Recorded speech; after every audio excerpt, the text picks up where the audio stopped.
Guys, ಎಲ್ರಿಗೂ ನಮಸ್ಕಾರ. Welcome to my YouTube channel ಐಶುಲಾಕ್ಸ್ ಕನ್ನಡ. ಇವತ್ತು ಬೆಳಿಗ್ಗೆಯಿಂದನೇ ವಿಡಿಯೋನ ಶುರು ಮಾಡ್ಕೊಂಡಿದ್ದೀನಿ. ಆಕ್ಚುಲಿ ಇವಾಗ ಟೈಮ್ ಬಂದು ಕರೆಕ್ಟಾಗಿ ಬಂದು 6:30 ಇರ್ಬೋದು ಅಂತ ಅನ್ಸುತ್ತೆ. ನನ್ನ ಹಸ್ಬೆಂಡ್ 6:30ಗೆ ಆಲ್ಮೋಸ್ಟ್ ಎದ್ದೇಳೋದು. 6:30ಗೆ ಎದ್ದು ಬಾಗ್ಲು ಮುಂದಕ್ಕೆ ನೀರೆಲ್ಲ ಹಾಕಿ ರಂಗೋಲಿನ ಬಿಡ್ತಿದ್ದೀನಿ. ಇತ್ತೀಚೆಗಂತೂ ನಾನು ತುಂಬಾ ಚೆನ್ನಾಗಿ ರಂಗೋಲಿ ಬಿಡ್ತಿದ್ದೀನಿ ಅಂತ ನನಗೆ ಒಂಥರ ಖುಷಿ ಆಗುತ್ತೆ. ಒಂದೊಂದಿನ ಒಂದೊಂಥರ ಡಿಸೈನ್ಸ್ನ ಬಿಡ್ತಿದ್ದೀನಿ. ಆಕ್ಚುಲಿ ಇದನ್ನೆಲ್ಲ ಒಂದು ಬುಕ್ಕಲ್ಲಿ ಬರೆದು ಇಟ್ಕೊಬಿಟ್ಟಿದ್ದೀನಿ ನಾನು, ಮೊಬೈಲಲ್ಲೆಲ್ಲ ನೋಡ್ಕೊಂಡು ರಂಗೋಲಿಗಳನ್ನ. ನನಗೆ ಈ ಥರ ಚುಕ್ಕಿ ಇಟ್ಟು ಬಿಡೋ ರಂಗೋಲಿಗಿಂತ ಈ ಥರ ಎಳೆ ರಂಗೋಲಿ ಬಿಡ್ತೀವಿ ನೋಡಿ, ಅದೆಲ್ಲ ನನಗೆ ಸಖತ್ ಇಷ್ಟ ಆಗುತ್ತೆ. ಇದು ಯಾವುದೋ ಕಮಲ ಹೂ ರಂಗೋಲಿ ಇದು. ಆಕ್ಚುಲಿ ಇದು ಕಮಲ ಹೂ ಥರ ಬರಲೇ ಇಲ್ಲ ನಾನು ಬಿಟ್ಟಿದ್ದು.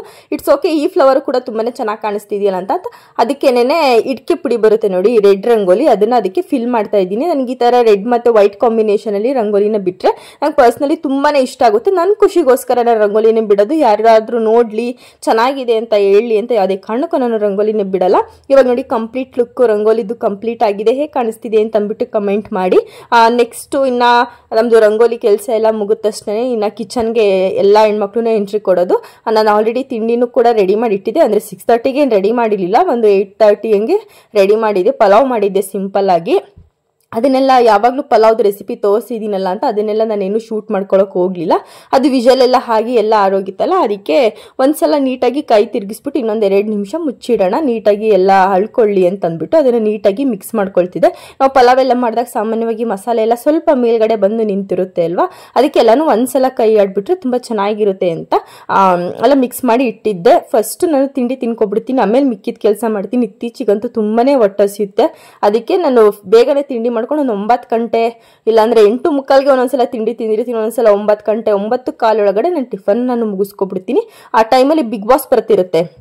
ನಾನು ನೈಟ್ ಟೈಮ್ ಬಿಗ್ ಬಾಸ್ ನೋಡೋಕ್ಕಾಗಲ್ಲ ಅಲ್ವಾ, ಅದಕ್ಕೆ 8:30 ಕರೆಕ್ಟಾಗಿ ಬಿಗ್ ಬಾಸ್ ಬರುತ್ತೆ ಮಾರ್ನಿಂಗು. ಅವಾಗ 8:30ಇಂದ 10 ಗಂಟೆವರೆಗೂ ನನ್ನ ಟೈಮ್ನ ನಾನು ಸ್ಪೆಂಡ್ ಮಾಡಿಕೊಂಡು ಆಮೇಲೆ ಮನೆ ಕೆಲಸ ಎಲ್ಲ ಏನೇನಿರುತ್ತೆ, ಇಲ್ಲಿ ಕಸ ಗುಡಿಸೋದಿರ್ಬೋದು, ಪಾತ್ರೆ ತೊಳೆದಿರ್ಬೋದು, ಬಟ್ಟೆ ಒಗೆಯೋದು, ಅಡುಗೆ ಮಾಡೋದು, ಇದಂತೂ ಡೈಲಿ ರೋಟೀನ್ ಅಂತೂ ಇದ್ದೇ ಇರುತ್ತೆ ಎಲ್ಲ ಹೆಣ್ಮಕ್ಳಿಗೂ. ಹಾಗೆ ಸ್ವಲ್ಪ ವೆಜಿಟೇಬಲ್ಸ್ನ ತಂದಿದೆ, ಅಂದರೆ ಆನಿಯನ್ನು, ಟೊಮೆಟೊ, ನುಗ್ಗೆಕಾಯಿ, ಕ್ಯಾರೆಟ್ ಇದೆಲ್ಲ ಸ್ವಲ್ಪ ಖಾಲಿಯಾಗಿತ್ತು.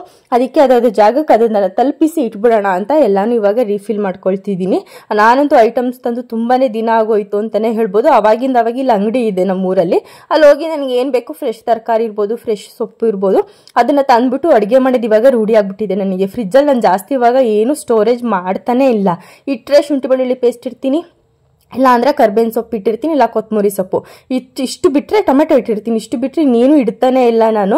ಸುಮ್ಮನೆ ಫ್ರಿಜ್ನೆಲ್ಲ ಓಡಿಸ್ತಿದ್ದೀನಿ ಅನ್ನೋ ಒಂದ್ಸೋ ಥರ ಫೀಲ್ ಆಗುತ್ತೆ. ಬಟ್ ಇನ್ಮೇಲೆ ಮತ್ತೆ ಸ್ವಲ್ಪ ತರಕಾರಿ ಎಲ್ಲ ಜಾಸ್ತಿ ತಂದು ಇಡಬೇಕು, ಇನ್ಮೇಲೆ ಜಾಸ್ತಿ ತರಕಾರಿ ತಿನ್ನಬೇಕು ಅಂತ ಅಂದ್ಕೊಂಡಿದ್ದೀನಿ. ನೋಡಬೇಕು ಹೆಂಗಾಗುತ್ತೆ ಅಂತ. ಹಾಗೆ ಇವತ್ತು ಮಧ್ಯಾಹ್ನದ ಊಟಕ್ಕೆ ಏನು ಮೊಟ್ಟೆ ಸಾಂಬಾರು ಮಾಡೋಣ ಅಂತ ಅಂದ್ಕೊಂಡೆ. ಎಲ್ಲರೂ ಮೊಟ್ಟೆ ಸಾಂಬಾರು ಮಾಡೋಕ್ಕೆ ಎಲ್ರಿಗೂ ಬಂದೇ ಬರುತ್ತೆ, ಬಟ್ ನಾನು ಯಾವ ರೀತಿ ಮೊಟ್ಟೆ ಸಾಂಬಾರು ಮಾಡ್ತೀನಿ ಅಂತ ಆ ರೆಸಿಪಿನ ನಿಮ್ಮ ಜೊತೆ ಶೇರ್ ಮಾಡ್ಕೊಳ್ಳೋಣ ಅಂತ ಅಂದ್ಕೊಂಡೆ. ಯಾಕೆ ಅಂತಂದರೆ ತುಂಬ ದಿನ ಆಯ್ತಲ್ವ ನಾನು ರೆಸಿಪೀಸ್ನ ನಿಮ್ಮ ಜೊತೆ ಶೇರ್ ಮಾಡ್ಕೊಂಡಿದ್ದು. ಅದಕ್ಕೆ ಇವತ್ತು ಮೊಟ್ಟೆ ಸಾರು ರೆಸಿಪಿನ ಶೇರ್ ಮಾಡ್ಕೊಳ್ಳಿ. ಮೊದಲು ಬೇರೆ ಥರ ಮಾಡ್ತಿದ್ದೆ, ಇವಾಗ ಸ್ವಲ್ಪ ಬೇರೆ ಥರ ಮಾಡ್ತಿದ್ದೀನಿ. ಇದಕ್ಕೇನಿಲ್ಲ, ಸ್ವಲ್ಪ 1-2 ಈರುಳ್ಳಿ, ಮತ್ತೆ 1-2 ಬೆಳ್ಳುಳ್ಳಿ, 1 ಇಂಚು ಶುಂಠಿ, ಸ್ವಲ್ಪ ಅರಿಶಿನ, ಮತ್ತೆ 1 ಇಡಿ ಕೊತ್ತಂಬರಿ ಸೊಪ್ಪು, ಹಾಗೆ ಒಂದು ಅರ್ಧ ಕಪ್ ಅಷ್ಟು ಕಾಯಿ ತುರಿ, 2 ಸ್ಪೂನ್ ಅಷ್ಟು ಕಡಲೆ, ನಮ್ಗೆ ಎಷ್ಟು ಬೇಕು ಅಷ್ಟು ಖಾರಕ್ಕೆ ಖಾರ ಪುಡಿ, ಮತ್ತೆ ಧನಿಯಾ ಪೌಡರು, ಚಕ್ಕೆ, ಲವಂಗ, ಇಷ್ಟೇ ಮಸಾಲೆ, ಒಂದೇ ಮಸಾಲೆ. ಇದಕ್ಕೆ ಈ ಚಿಕನ್ ಸಾಂಬಾರ್ಗೆಲ್ಲ ಹಾಡಿಸ್ತೀವಲ್ಲ ಅದೇ ಥರ ಸೇಮ್ ಮಸಾಲೆನ ಹಾಕ್ಕೊಂಡು ನಾವು ಈ ಥರ ಸಣ್ಣಕ್ಕೆ ರುಬ್ಕೋಬೇಕು. ನನಗಂತೂ ಇಷ್ಟೆಲ್ಲ ಮಾಡ್ತಾ ಅಲ್ಲಿ ಮಡಕೆ ನೀರು ಇಟ್ಟಿರ್ತೀನಲ್ಲ, ಅದರಲ್ಲಿ ಅರ್ಧ ಮಡಕೆ ಒಂದು ದಿನಕ್ಕೆ ನಾನೇ ಖಾಲಿ ಮಾಡಿಬಿಟ್ಟಿರ್ತೀನಿ. ಅದನ್ನು ಬಿಟ್ಕೊಳ್ಳೋದು ಕುಡಿಯೋದು ಇದೇ ರೀತಿ ಮಾಡ್ಕೊಳ್ತೀನಿ. ಇನ್ನು ನೆಕ್ಸ್ಟ್ ನಮಗೆ ಮೇನ್ ಇಂಗ್ರೀಡಿಯೆಂಟ್ ಅಂದರೆ ಮೊಟ್ಟೆ ಸಾಂಬಾರಿಗೆ ಮೊಟ್ಟೆ ಅಲ್ವಾ. ನಮ್ಮ ಮತ್ತೆ ಹಾಸನಿಂದ ಮೊಟ್ಟೆ ಕೊಟ್ಟು ಕಳಿಸಿದ್ರು, ಅದಕ್ಕೆ ಆ ಮೊಟ್ಟೆನ ಹಾಕಿ ಇವತ್ತು ಮೊಟ್ಟೆ ಸಾಂಬಾರು ಮಾಡೋಣ ಅಂತ ತಗೊಬಂದೆ. ಬಟ್ ಇದು ಮೊಟ್ಟೆ ಸ್ವಲ್ಪ ತುಂಬಾ ಡಿಫ್ರೆಂಟ್ ಇತ್ತು.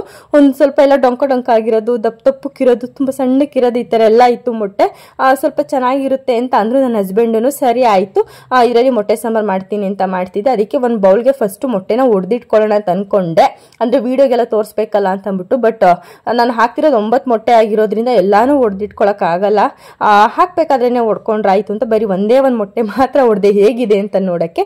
ಈಗ ರುಬ್ಕೊಂಡಿರೋಂಥ ಮಸಾಲೆನ ಒಗ್ಗರಣೆ ಹಾಕೊಳ್ಳೋಕ್ಕೆ ಸ್ವಲ್ಪ ತಪ್ಪಲಿಗೆ ಒಂದು ಸ್ವಲ್ಪ ಆಯಿಲ್ ಹಾಕ್ಕೊಂಡು ಆ ಮಸಾಲೆ ಹಾಕ್ಕೊಂಡು 1-2-3 ನಿಮಿಷ ಅದ್ರದ್ದು ಹಸಿ ಸ್ಮೆಲ್ ಹೋಗೋವರೆಗೂ ನೀಟಾಗಿ ಅದನ್ನ ಫ್ರೈ ಮಾಡ್ಕೋಬೇಕು. ಯಾಕಂದ್ರೆ ನಾವು ಮುಂಚೆನೆ ಮಸಾಲೆ ಯಾವುದನ್ನು ಫ್ರೈ ಮಾಡಿರಲ್ಲ ಅಲ್ವಾ, ಅದಕ್ಕೆ 1-2-3 ನಿಮಿಷ ನಾವು ಅದನ್ನ ಫ್ರೈ ಮಾಡ್ಕೊಂಡ್ರೆ ಅದು ಹಸಿ ಸ್ಮೆಲ್ ಹೋಗಿ ಒಂದು ಒಳ್ಳೆ ಫ್ಲೇವರ್ ಘಮ ಘಮ ಅಂತಿರುತ್ತೆ.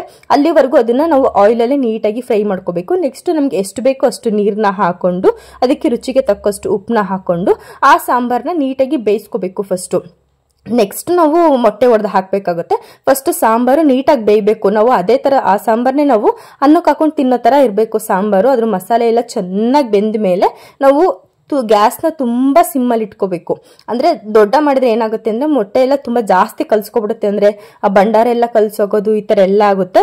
ಅದಕ್ಕೆ ಸ್ವಲ್ಪ ಜಾಸ್ತಿ ಸಿಮ್ಮಲ್ಲಿ ಇಟ್ಕೊಂಡು ನಾವು ಮೊಟ್ಟೆನ ಹಾಕಬೇಕಾಗುತ್ತೆ. ಇವಾಗ ನಾನು ಅದು ಉಪ್ಪೆಲ್ಲ ಸರಿ ಇದೆಯಾ ಅಂತ ನೋಡ್ಕೊಳ್ತಿದ್ದೀನಿ. ಯಾಕೆ ಅಂತಂದರೆ ಮೊಟ್ಟೆಲೂ ಕೂಡ ಸ್ವಲ್ಪ ಉಪ್ಪಿನಂಶ ಇರುತ್ತೆ. ನಾವು ಒಂಚೂರು ಉಪ್ಪನ್ನ ಕಮ್ಮಿ ಹಾಕೊಂಡ್ರೆ ಮೊಟ್ಟೆ ಹಾಕಿದಾಗ ಸರಿ ಹೋಗುತ್ತೆ. ಇಲ್ಲಿ ನಾನು 9 ಮೊಟ್ಟೆನ ತಗೊಂಡಿದ್ದೀನಿ. ಈಗ ಒಂದೊಂದೇ ಮೊಟ್ಟೆನ ನಿಧಾನಕ್ಕೆ ಆ ಸಾಂಬಾರಿಗೆ ಸೌಟ್ನ ತಾಗಿಸ್ತಾ ನಾನು ಬಿಡ್ತಾ ಇದ್ದೀನಿ ಹಾಗೆ ಬರಲಿ ಅಂತ. ಬಟ್ ಅದು ಯಾವತ್ತೂ ನನಗೆ ಹಾಗೆ ಬಂದಿಲ್ಲ.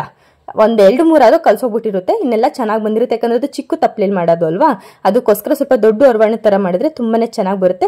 ಅದನ್ನ 10 ನಿಮಿಷ ನೀಟಾಗಿ ಸಿಮ್ಮಲ್ಲೇ ನಾವು ಬೇಯಿಸ್ಕೊಂಡ್ರೆ ಘಮ ಘಮ ಅಂತಿರೋ ಮೊಟ್ಟೆ ಸಾಂಬಾರ್ ರೆಡಿ ಆಗುತ್ತೆ. ಇದನ್ನ ಮುದ್ದೆ ಜೊತೆಗಿರ್ಬೋದು ಅಥವಾ ಚಪಾತಿ ಜೊತೆಗೆ ಇಲ್ಲ ರೈಸ್ ಜೊತೆಗೆ ತಿನ್ಕೋಬಹುದು. ಹಾಗೆ ಊಟ ಎಲ್ಲ ಮುಗಿಸ್ಕೊಂಡು ನಾನು ಸ್ವಲ್ಪ ಹೊತ್ತು ರೆಸ್ಟ್ ಮಾಡಿದೆ. ನನ್ನ ಹಸ್ಬೆಂಡ್ ಕೂಡ ಬಂದು ಊಟ ಮಾಡ್ಕೊಂಡು ಹೋದ್ರು. ಈ ಕೆಲಸ ಅನ್ನೋ ಬಿಸಿಲಿ ನಾವು ನಮ್ಮ ಫೇಸ್ ಕೇರ್ ಮಾಡೋದೇ ಬಿಟ್ಬಿಟ್ಟಿರ್ತೀವಿ. ಅದಕ್ಕೆ ಒಂದು ಒಳ್ಳೆ ಹೋಮ್ ರೆಮಿಡಿ ಹೇಳ್ತಾ ಇದ್ದೀನಿ. ಇದಕ್ಕೆ ಒಂದು ಪೌಡರ್, ಈ ಪೌಡರ್ ಲಾಸ್ಟಿಗೆ ಹೇಳ್ತೀನಿ ನಾನು ಹಾಕಿದ್ದೀನಿ ಅಂತ. ಅದಕ್ಕೆ ಮೊಸರು ಮತ್ತೆ 1-2-3 ಡ್ರಾಪ್ ನಿಂಬೆ ಹಣ್ಣನ್ನು ಹಾಕೊಂಡು ನೀಟಾಗಿ ಮಿಕ್ಸ್ ಮಾಡ್ಕೊಂಡು ಫೇಸ್ ವಾಶ್ ಮಾಡ್ಕೊಂಡು ಅಪ್ಲೈ ಮಾಡ್ಕೋಬೇಕು. ಆ ಪೌಡರ್ ಅಲ್ಲಿ ಬಾದಾಮಿ ಇದೆ, ಹಾಗೆ ಸಣ್ಣ ಅಕ್ಕಿ ಬರುತ್ತೆ ನೋಡಿ, ಸಣ್ಣ ಅಕ್ಕಿ ಇದೆ, ಕಡಲೆ ಬೇಳೆ ಇದೆ. ಅದನ್ನ 3 ನಾವು ಬಿಸಿಲಲ್ಲಿ ಒಣಗಿಸ್ಕೋಬೇಕು. ಆಮೇಲೆ ಕಸ್ತೂರಿ ಅರಿಶಿನ ಅಂತ ಸಿಗುತ್ತೆ ನಿಮಗೆ ಮಾರ್ಕೆಟ್ ಅಲ್ಲೆಲ್ಲ. ಆ ಕಸ್ತೂರಿ ಅರಿಶಿನ ಚೆನ್ನಾಗಿ ಜಜ್ಬಿಟ್ಟು ಒಂದು 3 ದಿನ ಬಿಸಿಲಲ್ಲಿ ನೀಟಾಗಿ ಆ 4 ಇಂಗ್ರೀಡಿಯೆಂಟ್ಸ್ ಒಣಗಿಸ್ಕೊಂಡು ಸಣ್ಣ ಜಾರಲ್ಲಿ ನಾವು ನೀಟಾಗಿ ಅದನ್ನ ಮಿಕ್ಸ್ ಮಾಡ್ಕೊಳ್ಳೋದು. ಇದು ಮನೇಲೆ ಮಾಡ್ಕೊಳ್ಳೋಂಥದ್ದು. ಹೊರಗಡೆ ಎಲ್ಲ ಅದು ಇದು ಅಂತೆಲ್ಲ ತಂದು ಹಚ್ಕೊಳ್ಳೋದಕ್ಕಿಂತ ನಾವು ಮನೇಲೆ ಏನಾದ್ರು ಹೋಮ್ ರೆಮಿಡೀಸ್ ನ ಮಾಡ್ತಾ ಇದ್ರೆ ನಮ್ಮ ಮನೇಲಿರುವಂತ ಗೃಹಿಣಿಯರಿಗೆ ತುಂಬಾನೇ ಯೂಸ್ ಅಂತಾನೆ ಹೇಳ್ಬೋದು. ಹೊರಗಡೆ ಎಲ್ಲ ಕೆಮಿಕಲ್ಸ್ ಎಲ್ಲ ಇರುತ್ತೆ, ಅದೆಲ್ಲ ರ್ಯಾಶಸ್ ಆಗುತ್ತೆ. ನನಗಂತೂ ತುಂಬಾನೇ ಸೆನ್ಸಿಟಿವ್ ಸ್ಕಿನ್ ಇರೋದ್ರಿಂದ ನಾನು ಹೊರಗಡೆ ಯಾವುದೇ ರೀತಿ ಫೇಶಿಯಲ್ ಇರ್ಬೋದು ಇಲ್ಲ ಮೇಕಪ್ ಇರ್ಬೋದು ಇಲ್ಲಿವರೆಗೂ ಏನು ಮಾಡಿಸಿಲ್ಲ. ಇನ್ಕ್ಲೂಡ್ ನನ್ನ ಮದ್ವೆಲೂ ಕೂಡ ನಾನು ಮೇಕಪ್ ನ ಮಾಡ್ಸಕ್ಕೆ ಹೋಗಿಲ್ಲ. ನಾನೇ ರೆಡಿ ಆಗಿದೆ. ಜಸ್ಟ್ ಹೇರ್ ಸ್ಟೈಲ್ ಮತ್ತೆ ಸ್ಯಾರಿ ಡ್ರಾಪಿಂಗ್ ಅಷ್ಟೇ ನಾನು ಪಾರ್ಲರ್ ಕಡೆಯಿಂದ ನಾನು ಮಾಡಿಸ್ಕೊಂಡಿದ್ದು. ಅವಾಗ ಈ ತರ ಮನೇಲೆ ಏನಾದ್ರು ಮಾಡ್ಕೊಂಡು ಫೇಸ್ಗೆ ಅಪ್ಲೈ ಮಾಡ್ಕೊಳ್ತಿರ್ತೀನಿ. ತುಂಬಾನೇ ದಿನ ಆಗ್ಬಿಟ್ಟಿತ್ತು ನಾನು ಕೂಡ ಫೇಸ್ ಕೇರ್ ಮಾಡಿ. ಅದಕ್ಕೆ ಇವತ್ತು ಅಪ್ಲೈ ಮಾಡ್ಕೊಂಡೆ. ಇನ್ನೊಂದು ದೀಪಾವಳಿ ಬರ್ತಿದೆಯಲ್ಲ ಅಂತ ಅಂದ್ಬಿಟ್ಟು. ಹಾಗೆ ಸ್ವಲ್ಪ ಬಟ್ಟೆ ಎಲ್ಲ ಇತ್ತಲ್ಲ, ಅದೆಲ್ಲ ಈಗಿರು ಡ್ರೈ ಆಗ್ಬೇಕಲ್ವಾ, ಅದಕ್ಕೆ ಅದನ್ನೆಲ್ಲ ಡ್ರೈ ಆಗಕ್ ಬಿಟ್ಬಿಟ್ಟು ಬಟ್ಟೆ ಎಲ್ಲಾನು ಮಡಚಿ ಇಟ್ಕೊಂಡೆ. ನನ್ನ ಹಸ್ಬೆಂಡ್ ಮಾತ್ರ ಒಂದು ಟ್ರಿಪ್ ಹಾಕಿದ್ದೆ. ನೆಕ್ಸ್ಟ್ ಇವತ್ತಿನ ದಿನ ನನ್ನ ಟ್ರಿಪ್ ಹಾಕ್ಬಿಟ್ಟು ಹೊರಗಡೆ ಎಲ್ಲ ಒಣಗಾಕಿದ್ದೆ. ಈ ಬಟ್ಟೆ ಎಲ್ಲ ತೆಗ್ದಿದ್ನಲ್ಲ ಅಂತ ಅವ್ರ ಬಟ್ಟೆ ಎಲ್ಲಾನು ಟಿವಿ ನೋಡ್ಕೊಂತ ಮಚ್ಚಿ ಇಟ್ಟೆ. ಅಷ್ಟರಲ್ಲಿ ಫೇಸ್ ಎಲ್ಲ ನೀಟಾಗಿ ಡ್ರೈ ಆಗಿರುತ್ತೆ. ಇಲ್ಲಾಂದ್ರೆ ಟೈಮ್ ಪಾಸ್ ಮಾಡೋದು ತುಂಬಾನೇ ಕಷ್ಟ ಆಗ್ಬಿಡುತ್ತೆ. ಯಾವಾಗ್ಲೂ ಮೊಬೈಲ್ನೇ ನೋಡ್ತಾ ಇದ್ರೆ ಕಣ್ಣಂತೂ ನೋವು ಬರೋದಂತೂ ಜಾಸ್ತಿ. ಇವಾಗಂತೂ ಎಡಿಟಿಂಗು ಅದು ಇದು ಅಂತೆಲ್ಲ ಮಾಡಿ ನನಗಂತೂ ಮೊಬೈಲ್ ನೋಡೋದೇ ಬೇಡ ಅನ್ಸ್ಬಿಟ್ಟಿದೆ. ಆದ್ರೂ ಏನು ಮಾಡೋಕ್ಕಾಗಲ್ಲ. ಇವಾಗ ನಾವು ಲಾಗರ್ಸ್ ಆಗಿರೋದ್ರಿಂದ ನಮ್ದು ಡೈಲಿ ರೊಟೀನ್ ನಮ್ಮ ಜೊತೆಲ್ಲ ಶೇರ್ ಮಾಡ್ತಿರೋದ್ರಿಂದ ಮೊಬೈಲ್ ನೋಡ್ಲೇಬೇಕಾಗುತ್ತೆ. ಅವಾಗ ಟೈಮ್ ಸಿಕ್ತಾಗೆಲ್ಲ ಟಿವಿ ಅಂತೂ ನೋಡ್ತೀನಿ. ಅಷ್ಟೆಲ್ಲ ಕೆಲಸ ಮುಗಿಸೋಷ್ಟರಲ್ಲಿ ನೀಟಾಗಿ ಡ್ರೈ ಆಗಿತ್ತು ಫೇಸ್ ಅಲ್ಲೆಲ್ಲ. ಈ ತರ ನೀಟಾಗಿ ಒಣಗಿದ್ರೆ ನಾವು ಫೇಸ್ ವಾಶ್ ಮಾಡಬೇಕಾದ್ರೆ ಅದನ್ನ ಉಜ್ಜಿ ಎಲ್ಲ ತೆಗೆದ್ವಿ ಅಂತಂದ್ರೆ ಅವ್ರ ವೈಟ್ ಹೆಡ್ಸ್ ಇರ್ಬೋದು, ಬ್ಲಾಕ್ ಹೆಡ್ಸ್ ಇರ್ಬೋದು, ಪಿಂಪಲ್ಸ್ ಇರ್ಬೋದು, ಅದ್ರೊಳಗಡೆ ಇರುವಂತ ಕೆಟ್ಟದೆಲ್ಲ ನಮಗೆ ಆಚೆಗೆ ಬಂದ್ಬಿಡುತ್ತೆ. ಫೇಸ್ ಕೂಡ ತುಂಬಾ ನೀಟಾಗಿದೆ ಅಂತ ಅನ್ಸುತ್ತೆ. ನೀವು ಬೇಕಾದ್ರೆ ಫೇಸ್ ಪ್ಯಾಕ್ ಹಾಕಕ್ ಮುಂಚೆ ನೀವು ಸ್ಟೀಮ್ ಕೂಡ ತಗೋಬಹುದು. ಇಲ್ಲ ಅಂತಂದ್ರೆ ಐಸ್ ರೋಲರ್ ಇರುತ್ತಲ್ಲ, ಅದರಲ್ಲಿ ನೀವು ನೀಟಾಗಿ ಫೇಸ್ಗೆ ಒಂದ್ ಸ್ವಲ್ಪ ತಣ್ಣರಿಗೆ ಕೂಡ ಮಾಡ್ಕೋಬಹುದು. ಇಲ್ಲ ಅಂತಂದ್ರೆ ಸ್ಟೀಮ್ ಕೂಡ ತಗೋಬಹುದು. ನೆಕ್ಸ್ಟ್ ನಾನು ಬೆಳಿಗ್ಗೆ ಆದ್ರೂ ಅಷ್ಟೇ ಸಂಜೆ ಆದ್ರೂ ಅಷ್ಟೇ ನಂದು ಪಾಂಡ್ಸ್ ಮಾಯಿಶ್ಚರೈಸರ್ ಇದೆಯಲ್ಲ ಅದೊಂದನ್ನೇ ಅಪ್ಲೈ ಮಾಡೋದು. ಎಲ್ಲರೂ ಹೋಗೋದಿದ್ರು ಅಷ್ಟೇನೆ ಅದೊಂದನ್ನೇ ಅಪ್ಲೈ ಮಾಡೋದು. ಲಿಪ್ಸ್ಟಿಗೆ ಇನ್ನ ಬಯೋಲೈನ್ ಯೂಸ್ ಮಾಡ್ತೀನಿ. ಇಲ್ಲ ಅಂತಂದ್ರೆ ಯಾವ್ದಾದ್ರು ಮಾಯಿಶ್ಚರೈಸರ್ ತರ ಇರೋ ಲಿಪ್ ಬಾಮ್ ನ ಯೂಸ್ ಮಾಡ್ತೀನಿ. ಸ್ಟಿಕ್ಕರ್ ಇಟ್ಕೊಂಡ್ರೆ ಇಷ್ಟೇ, ಮುಗೀತು. ಇಷ್ಟು ಮಾಡ್ಕೊಬಿಟ್ವಿ ಅಂತಂದ್ರೆ ಮನೇಲಿರೋರು ಆರಾಮಾಗಿ ನಮ್ಮ ಸ್ಕಿನ್ ಕೇರ್ನ ನಾವು ಮಾಡ್ಕೋಬಹುದು.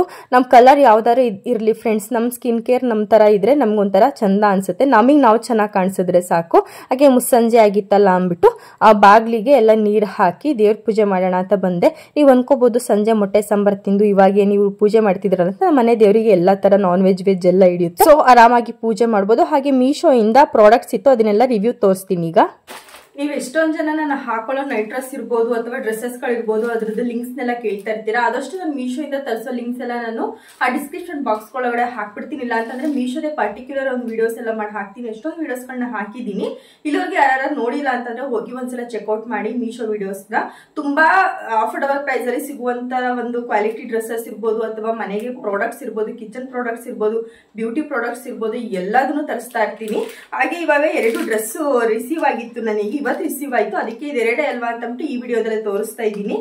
ಇದು ನೈಟ್ ಸೂಟು, ಇದೊಂದು ಏನಂತಾರ ಮ್ಯಾಕ್ಸಿ ಗೌನ್ ತರ, ಅಂದ್ರೆ ಫ್ರಾಕ್ ತರ ಬಂದಿದೆ ಇದು. ಅದಕ್ಕೆ ಫಸ್ಟ್ ನೈಟ್ ಸೂಟ್ ನ ತೋರಿಸ್ತೀನಿ ನಿಮಗೆ. ತುಂಬಾ ಅಫೋರ್ಡಬಲ್ ಪ್ರೈಸ್ ಅಲ್ಲಿ ಸಿಗ್ತಿದೆ. ತುಂಬಾ ಚೆನ್ನಾಗೂ ಇದೆ ಕ್ವಾಲಿಟಿ ಅಂತ. ನನ್ ಕ್ವಾಲಿಟಿ ಚೆನ್ನಾಗಿದ್ರೆ ಅಷ್ಟೇನೆ ನಾನು ನಿಮ್ಗೆ ರೆಕಮೆಂಡ್ ಮಾಡೋದು, ಇಲ್ಲ ಅಂತಂದ್ರೆ ರೆಕಮೆಂಡ್ ಮಾಡಕ್ಕೆ ಹೋಗಲ್ಲ. ನೈಟ್ ಅಂತೂ ಈ ತರ ಹಾಕೊಂಡ್ರೆ ತುಂಬಾನೇ ಕಂಫರ್ಟಬಲ್ ಆಗಿರುತ್ತೆ, ತುಂಬಾ ಚೆನ್ನಾಗಿ ನಿದ್ದೆನೂ ಕೂಡ ಬರುತ್ತೆ. ಆ 3/4 ಸ್ಲೀವ್ಸ್ ಬರುತ್ತೆ, ಕಾಲರ್ ನೆಕ್ ಇದೆ, ಬಟನ್ಸ್ ಇದೆ ಫ್ರಂಟ್ ಅಲ್ಲಿ, ತುಂಬಾ ಚೆನ್ನಾಗಿದೆ. ಕಲರ್ ಅಷ್ಟೇನೆ ತುಂಬಾ ಎದ್ದು ಕಾಣಿಸುತ್ತೆ. ಇದು ಆಲ್ಮೋಸ್ಟ್ ಎಲ್ಲ ಈ ತರ ಕಲರ್ನೇ ಸಜೆಸ್ಟ್ ಮಾಡ್ತಾರೆ ನಾನ್ ನೋಡಿರೋಗಿ. ನನ್ನ ಹತ್ರ ಈ ಕಲರ್ ಇರ್ಲಿಲ್ಲ, ಅದಕ್ಕೆ ಇದನ್ನ ತರಿಸ್ಕೊಂಡೆ. ಹಾಗೆ ಇದಕ್ಕೆ ಪ್ಯಾಂಟ್ ಬಂದಿದೆ.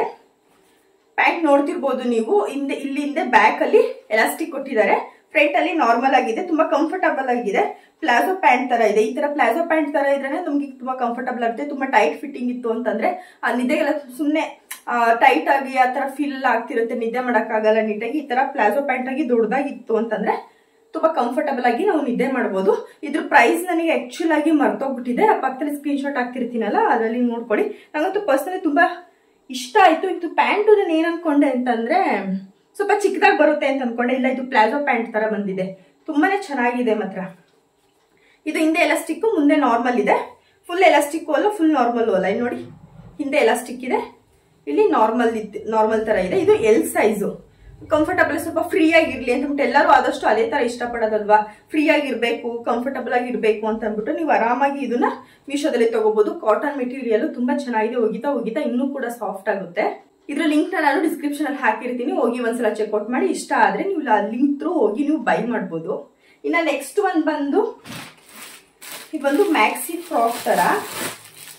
ಈ ತರ ಫ್ರಾಕ್ ನೆಲ್ಲ ಇತ್ತೀಚಿನ ಸ್ವಲ್ಪ ಜಾಸ್ತಿ ತರಿಸ್ತಾ ಇದೀನಿ ಅಂತಂದ್ರೆ ಹೊರಗಡೆ ಎಲ್ಲ ಹೋಗ್ಲಿಕ್ಕೆ ತುಂಬಾನೇ ಕಂಫರ್ಟಬಲ್ ಆಗಿರುತ್ತೆ. ನಮ್ಗೆ ಇದ್ರ ಜೊತೆ ನಾವು ಪ್ಯಾಂಟ್ ಬೇಕು ಅಂದ್ರೆ ಪ್ಯಾಂಟ್ ನ ವೇರ್ ಮಾಡ್ಬೋದು, ಇಲ್ಲ ಅಂತಂದ್ರೆ ನಾರ್ಮಲ್ ಫ್ರಾಕ್ ತರ ಹಾಕೋಬಹುದು. ಇದಂತೂ ಸ್ವಲ್ಪ ಮಲ್ಟಿ ಕಲರ್ ಅಲ್ಲಿ ಇದೆ ಅಂತಾನೆ ಹೇಳ್ಬೋದು. ಆರೆಂಜ್, ಪಿಂಕ್, ಬೇಬಿ ಪಿಂಕ್, ಹಾಗೆ ಕ್ರೀಮ್ ಮತ್ತೆ ಲೈಟ್ ಕ್ರೀಮ್, ಇದೆಲ್ಲ ಮಿಕ್ಸ್ ಆಗಿದೆ ಮಾತ್ರ. ಚೆನ್ನಾಗಿದೆ. ಬಟ್ಟೆ ಕ್ವಾಲಿಟಿನೂ ಅಷ್ಟೇನೆ. ಐ ಥಿಂಕ್ ಇದು ರೇಯಾನ್ ಮೆಟೀರಿಯಲ್ ಅಂತ ಅನ್ಸುತ್ತೆ. ಈ ತರ ಫೇರಿಲಿ ಇದ್ರ ತರ ಇದೇನಂತಾರೆ ಇದು ಸ್ಲೀವ್ಸ್, ಅದು ನಂಗೆ ಅಷ್ಟ ಗೊತ್ತಾಗ್ತಾ ಇಲ್ಲ. ಈ ಸ್ಲೀವ್ಸ್ ಅಷ್ಟೇನೆ ತುಂಬಾ ದೊಡ್ಡದಾಗಿದೆ, ಚೆನ್ನಾಗಿದೆ. ಈ ತರ ಸ್ಲೀವ್ಸ್ ಎಲ್ಲ ಬಫ್ ಸ್ಲೀವ್ಸ್ ಕೇಳಿದೀರಾ, ಇಲ್ಲಾಂತಂದ್ರೆ 3/4 ಸ್ಲೀವ್ಸ್ ಇರುತ್ತೆ, ಆ ತರ ಇರುತ್ತೆ. ಬಟ್ ಈ ತರ ಫೇರಿ ಟೇಲ್ ತರ ಅಂತ ಅನ್ಸುತ್ತೆ ಇದು ಸ್ಲೀವ್ಸ್, ಅಷ್ಟು ನನಗೆ ಗೊತ್ತಿಲ್ಲ ಇದ್ರ ಬಗ್ಗೆ. ಇನ್ನ ಫ್ರಂಟ್ ಅಲ್ಲಿ ಈ ತರ ವಿ ಶೇಪ್ ಕೊಟ್ಟಿದ್ದಾರೆ.